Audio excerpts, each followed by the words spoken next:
यानी खुद का मालिक बनना। बारिश दिन में आदमी घर दरवाजे पर जाकर अंदर जाने भीख मांगता ताकि बारिश से बच सके, लेकिन कुत्तों को पसंद न करने वाला आदमी बेरहमी से उसे बाहर भगा देता। कोने में सिमट कर बारिश बूंदों सहता प्रार्थना करता ठंडी बूंदे रुक जाएं। उस आदमी नाम लियानमा, सिर्फ कुत्तों को नापसंद। बचपन उसके परिवार काट दुर्घटना मौत गई, स्वभाव अकेला अंतर्मुखी। वह न शादी करना चाहता है, न बच्चे, न किसी से दोस्ती।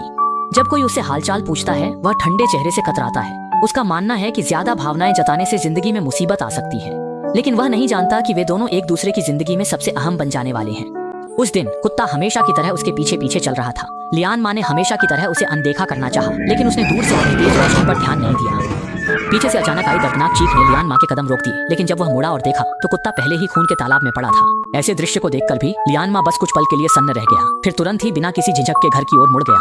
जल्द ही आसपास के पड़ोसी आवाजें सुनकर वहां आ गए। वे सब आवारा कुत्ते के उनके जीवन पर पड़ने वाले असर की शिकायत कर रहे थे, लेकिन पास खड़ी छोटी लड़की को छोड़कर किसी ने भी उस कुत्ते की ओर ध्यान नहीं दिया जो अब अंतिम सांसें ले रहा था। लेकिन इसी समय लियानमा फिर से बाहर आ गया। असल में वह घर जाकर अपनी मोटरसाइकिल के पास एक सीट लगाया था। इसके बाद उसने दूसरों के सवालों की परवाह नहीं की, बल्कि चुपचाप कुत्ते को गाड़ी पर बैठाया और सबकी बातों की परवाह किए बिना सीधे अस्पताल की ओर निकल पड़ा। अच्छी बात यह रही कि आखिरकार कुत्ते को कोई गंभीर चोट नहीं आई, लेकिन न जाने क्यों बचपन में वह सुई से बहुत डरता था। लेकिन जब कुत्ते की पट्टी हो गई तो उसका रहना सहना एक नई समस्या बन गया। हालांकि डॉक्टर को जानवर बहुत पसंद थे, वह नए आए कुत्ते की देखभाल करने में असमर्थ थे। इसलिए उन्होंने लियानमा से वादा किया कि वह कुत्ते को अस्थायी रूप से अपने पास रख ले और जब कोई गोद लेने वाला मिल जाएगा तो उसे ले जाया जाएगा। लेकिन चूंकि लियानमा के अपार्टमेंट परिसर में कुत्ता पालने की अनुमति नहीं थी और वह खुद भी इस झंझट में नहीं पड़ना चाहता था, इसलिए उसने डॉक्टर की सलाह मानने से इनकार कर दिया। उसने सीधे मेडिकल फीस मेज पर फेंकी और उठकर चला गया। जब लियानमा घर लौटा तो वह सतर्कता से पड़ोसियों की गतिविधियों को देख रहा था, मानो उसे डर था कि कोई उसे देख न ले।